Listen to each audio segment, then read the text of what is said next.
आज हम speed of disc and hoop rolling down the incline plane के बारे में पढ़ेंगे। इस चीज को मैं आपको एक एनिमेशन से एक्सप्लेन करता हूँ। ये एनिमेशन मैंने ophysics.com की वेबसाइट से ली है, जिसमें हमारे पास एक ये इंक्लाइंड प्लेन है जिसका एक हिस्सा जमीन को टच कर रहा है, जबकि जो दूसरा हिस्सा है वो जमीन से किसी हाइट पर है।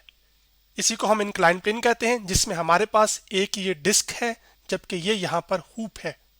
आज के लेक्चर में हम ये जानना चाहते हैं कि जब हम एक इंक्लाइंड प्लेन से डिस्क और हूप को एक साथ रिलीज करें तो उसमें से कौन सा जो ऑब्जेक्ट है डिस्क और हूप में से वो पहले जमीन पर पहुंचेगा और किस रफ्तार के साथ पहुंचेगा। जैसे कि यहाँ पर देख रहे हैं कि जो डिस्क है वो पहले पहुंची है, जबकि जो हूप है वो बाद में पहुंचा है। अब ये तो दिखने में नजर आया ना, मतलब आपको देखने में नजर आया यहाँ पर एक एक्सपेरिमेंट करके। अब मैथमेटिकली भी इस चीज को हम साबित करेंगे। वापस आते हैं, अब बात करते हैं डिस्क की। तो डिस्क असल में हमारे पास एक पीस होता है सॉलिड सिलेंडर का। सॉलिड सिलेंडर की खास बात ये होती है कि ये सिलेंडर अंदर से भरा हुआ होता है और अगर हम इसका एक छोटा सा पीस काट लें तो वो डिस्क बन जाती है। जबकि हूप हम कहते हैं piece of thin walled cylinder, यानी कि आपके पास जो बहुत पतला और अंदर से खाली सिलेंडर हो उसका एक छोटा सा पीस जो है वो कहलाता है हूप। जबकि डिस्क और हूप का rolling down the incline plane का मतलब ये है, वो आप इस एनिमेशन से देखें जिसमें आपके पास ये हो कि जो डिस्क और हूप हैं ये घूम के आ रहे हो तो इसको रोल होना कहते हैं। उसके साथ साथ वो आगे भी बढ़ के आ रहे हैं और आगे जो बढ़ना है वो इस सिनेरियो में हमारे पास नीचे आना है। तो यहाँ पर मैं आपके सामने एक डायग्राम भी ले आया हूँ हूप की। अब चले हम आगे बढ़ते हैं और जो स्पीड है डिस्क की जो कि रोल कर रहा होगा इंक्लाइंड प्लेन से उसकी कैलकुलेट करते हैं। जबकि स्पीड हम जानते हैं कि ये होता है कि कितना डिस्टेंस एक ऑब्जेक्ट कवर करता है पर यूनिट टाइम, या फिर कह सकते हैं कि एक सेकंड में जो फासला तय करती है एक गाड़ी, उसको हम क्या कहते हैं, उसकी स्पीड। तो speed of disc rolling down the inclined plane को कैलकुलेट करने के लिए मैं आपके सामने ये एक डायग्राम ले आया हूँ जिसमें ये डिस्क है, ये हूप है। तो सबसे पहले हम डिस्क के लिए बात करेंगे, जिसमें हमारे पास ये जो डिस्क है हमारे पास ये मान रहे हैं हम कि ज़मीन के लिहाज से किसी हाइट पर है और वो जो हाइट है अभी हम कह रहे हैं कि जी वो हाइट h है। और चूंकि हमने दोनों को डिस्क और हूप को सेम हाइट से ही रिलीज किया था तो फिर हम कह रहे हैं कि h क्या है, वो हाइट है डिस्क और हूप की। जबकि जो डिस्क है इसका हम मैस मान लेते हैं कि हमारे पास जो मैस है वो इस डिस्क का जो मैस है उसको हम m से रिप्रेजेंट कर रहे हैं। अब शुरू में चूंकि ये डिस्क किसी हाइट पर पड़ी हुई है तो ज़मीन के लिहाज से जब एक ऑब्जेक्ट हाइट पर होता है तो उसके अंदर एक एनर्जी स्टोर होती है और जो एनर्जी होती है वो असल में होती है ग्रेविटेशनल पोटेंशियल एनर्जी, जिसको हम जी डॉट पी डॉट ई से रिप्रेजेंट करते हैं। जब आपको इसको इस हाइट से रिलीज करते हैं तो जो ग्रेविटेशनल पोटेंशियल एनर्जी है वो एक्चुअली कन्वर्ट होती है काइनेटिक एनर्जी में। और काइनेटिक एनर्जी की भी दो किस्मों में, एक आपके पास काइनेटिक रोटेशनल और एक kinetic translational. Kinetic rotation energy होती है energy of a body due to its rotation, जबकि जो काइनेटिक एनर्जी ट्रांसलेशनल होती है ये energy of a body due to translational motion होती है। इस हमारे सिनेरियो में ये दोनों एनर्जीज के पास कैसे गेन हो रही है वो जरा देखिए कि असल में जब आपने इसको यहाँ से रिलीज किया तो इसकी जो ग्रेविटेशनल पोटेंशियल एनर्जी है वो कम होना शुरू हो जाएगी। क्यों कम होना शुरू हो जाएगी? क्योंकि हाइट डिक्रीज करने लग जाएगी। तो वो जो फॉर्म ऑफ एनर्जी है वो कन्वर्ट होगी रोटेशनल में भी और ट्रांसलेशनल में भी। रोटेशनल का मतलब ये होगा कि आपके पास ये जो डिस्क है ये एक तो ये घूम कर आ रही होगी, तो जो घूम कर आने की वजह से एनर्जी है वो काइनेटिक रोटेशन एनर्जी है, और उसके साथ साथ ये आगे नीचे की जानिब आ रही है। तो जो स्ट्रेट मोशन हो रही है वो उसकी वजह से जो एनर्जी होती है उसको हम काइनेटिक एनर्जी ट्रांसलेशनल कहते हैं। इसका मतलब है जब आपने इसको इस पॉइंट से रिलीज किया तो एनर्जी अपनी फॉर्म बदल रही है, लेकिन टोटल एनर्जी किसी भी पॉइंट पर वो क्या रहेगी, वो कांस्टेंट रहेगी। तो फिर हम law of conservation of energy का इस्तेमाल करके जो स्पीड ऑफ द डिस्क है rolling down the incline plane वो हम कैलकुलेट कर सकते हैं। तो फिर मैं लिखूंगा कि using law of conservation of energy जो ग्रेविटेशनल पोटेंशियल एनर्जी होगी वो एक्चुअली बराबर होगी हमारे पास kinetic energy rotational plus kinetic translation लेके मैं लिख देता हूँ। अभी जो ग्रेविटेशनल पोटेंशियल एनर्जी होती है ये हमारे पास होती है मास times acceleration due to gravity, जो कि जी होता है और जिस हाइट पर वो ऑब्जेक्ट मौजूद है तो वो mgh आ जाएगा, जो कि बराबर होगा आपके पास जो काइनेटिक एनर्जी रोटेशनल होती है वो हमारे पास।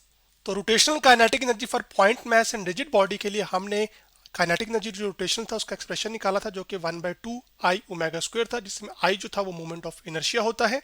तो यहाँ पर हम यही करेंगे कि आपके पास जो जनरल एक्सप्रेशन है रोटेशनल काइनेटिक एनर्जी का, सबसे पहले वो सब्स्टिट्यूट करेंगे तो 1/2, उसके बाद आ जाएगा आई जो कि मोमेंट ऑफ इनर्शिया, जो कि आपको ये बताता है कि कोई बॉडी कितना रेजिस्ट करती है कि उसमें रोटेशन पैदा ना हो या उसकी रोटेशन चेंज ना की जा सके।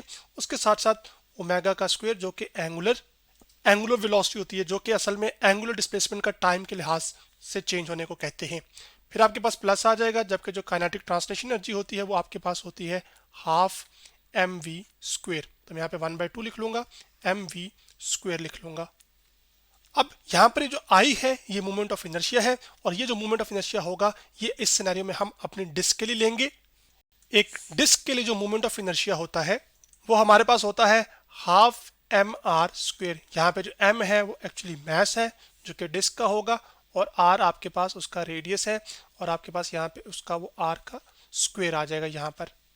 अब यहाँ पर हम ये काम करेंगे कि एक्चुअली आई की जगह ये जो moment of inertia of disc है इसको सब्स्टिट्यूट कर देंगे, और फिर एक और प्रॉपर्टी का इस्तेमाल करके जो रोटेशनल काइनेटिक एनर्जी होगी डिस्क की उसको कैलकुलेट कर लेंगे। तो सबसे पहले हम rotational kinetic energy of disc calculate कर लेते हैं, उसकी जो वैल्यू आएगी वो यहाँ पर पुट कर देंगे और आपके पास फिर ये सिंप्लीफाई हो जाएगा।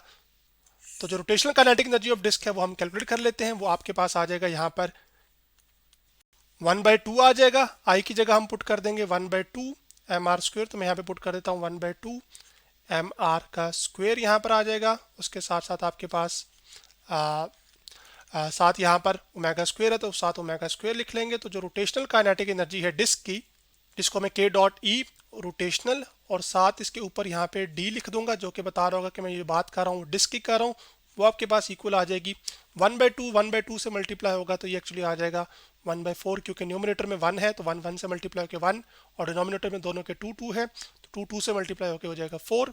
अब आपके पास आगे आ जाएगा m, फिर आ जाएगा आर स्क्वेयर ओमेगा स्क्वेयर, तो यहाँ पे लिख लेते हैं एम आर स्क्वेयर और ओमेगा स्क्वेयर। जबकि आप ये जानते हैं कि पिछले लेक्चर्स में हम पढ़ कर आ चुके हैं कि जो लीनियर वेलोसिटी होती है v, वो आपके पास बराबर होती है r टाइम्स एंगुलर वेलोसिटी के। तो यहाँ पर चूंकि आपके पास ये आर स्क्वेयर ओमेगा स्क्वेयर लिखा हुआ है तो इसको हम लिख सकते हैं फिर 1/4, और आप इसको लिख सकते हो आर ओमेगा का होल स्क्वेयर, और उसके बाद आप आर ओमेगा की जगह पुट कर दोगे v, और v का फिर क्या आ जाएगा स्क्वेयर। तो आपके पास सॉरी साथ यहाँ पे एक m भी आएगा, तो यह आ जाएगा 1/4 एम वी का स्क्वेयर। तो मैं यहाँ पे लिख भी देता हूँ। तो जो काइनेटिक एनर्जी रोटेशनल आ गई है डिस्क के लिए वो हमारे पास 1/4 एम वी स्क्वेयर आ गई है।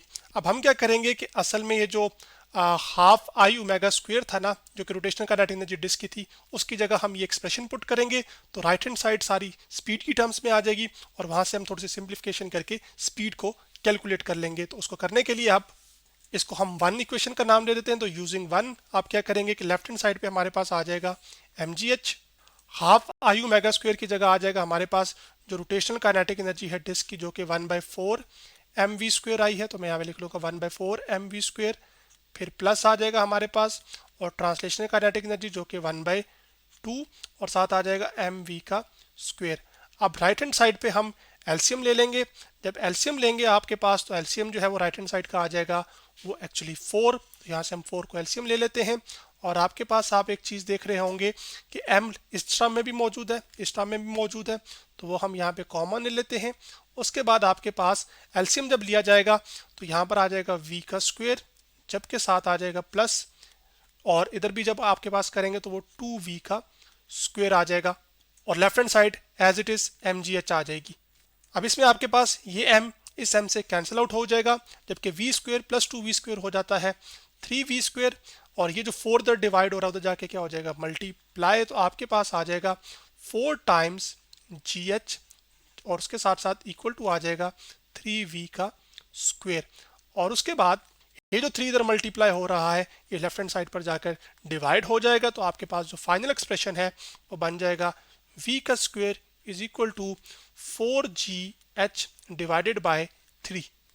जबकि यहाँ पर स्क्वेयर है, स्क्वेयर को ख़त्म करने के लिए हम दोनों जानिब स्क्वेयर रूट लेंगे। जब दोनों जानिब स्क्वेयर रूट लेंगे तो हमारे पास जो v का स्क्वेयर है वो स्क्वेयर रूट से एक्चुअली कैंसिल आउट हो जाएगा, जो कि यहाँ पे मैं करके भी दिखा देता हूँ।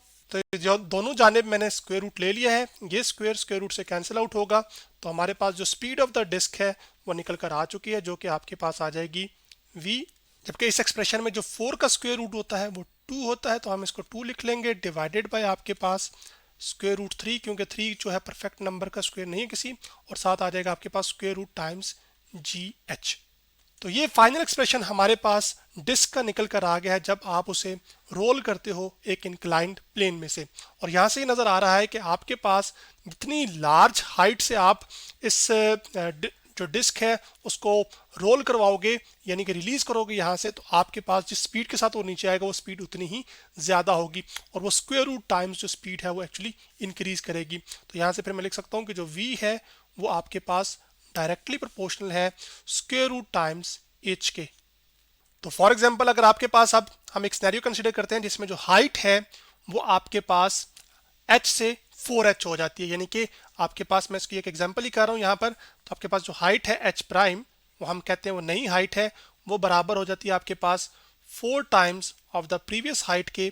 तो जो अब नई स्पीड होगी आपके पास v प्राइम, वो आपके पास होगा यहाँ पर डायरेक्टली प्रोपोर्शनल टू, यहाँ पे मैं लिख रहा हूँ, ठीक है। और आपके पास आ जाएगा, बाकी सब चीज़ें जो है वो फिक्स हैं, h की जगह वो नई हाइट आ जाएगी जो कि h प्राइम होगी, और h प्राइम की जगह हम क्या पुट कर देंगे, असल में 4h। तो आपके पास यहाँ से ये चीज़ नजर आएगी, 4 का जो स्क्वायर रूट है वो कितना होता है 2, तो आपके पास 4 गुना हाइट बढ़ने पर जो स्पीड ऑफ द डिस्क है जिसके साथ वो नीचे आएगा वो स्पीड असल में 2 गुना बढ़ जाएगी, अंडर द कंडीशन कि आपने जो है वो जो g की वैल्यू है वो चेंज नहीं हो रही, जबकि जैसे यहाँ पे जो g है जो कि एक्सेलरेशन ड्यू टू ग्रेविटी है, इसकी वैल्यू होती है 9.8 मीटर पर सेकेंड स्क्वायर। उसके साथ साथ आप ये भी गौर देख सकते हैं कि यहाँ पर जो स्पीड ऑफ डिस्क है वो इस चीज़ पे डिपेंड नहीं कर रही कि डिस्क का मास आया ज़्यादा है या कम है। फिर डिस्क का जो रेडियस है, यानी कि सेंटर से लेकर इसकी बाउंड्री तक का जो फासला है वो लार्ज है या फिर स्मॉल। उसके साथ साथ ये इस चीज़ पे भी डिपेंड नहीं कर रही कि आपने बड़े एंगल से ज़्यादा इंक्लाइंड करके फेंका है या कम इंक्लाइंड करके फेंका है या रिलीज किया, सॉरी फेंकना जो है लफ्ज़ सही नहीं यहाँ पर। तो अब अगले लेक्चर के अंदर हम हूप के लिए यही स्पीड कैलकुलेट करेंगे और फिर इनका कंपैरिजन करेंगे कि किसकी ज़्यादा कितनी टाइम्स है। हालांकि हम एक्सपेरिमेंट में ये जान चुके हैं कि जो डिस्क की है वो हूप से ज़्यादा है, लेकिन कितने गुना ज़्यादा होगी वो हम नेक्स्ट लेक्चर के अंदर कैलकुलेट करेंगे।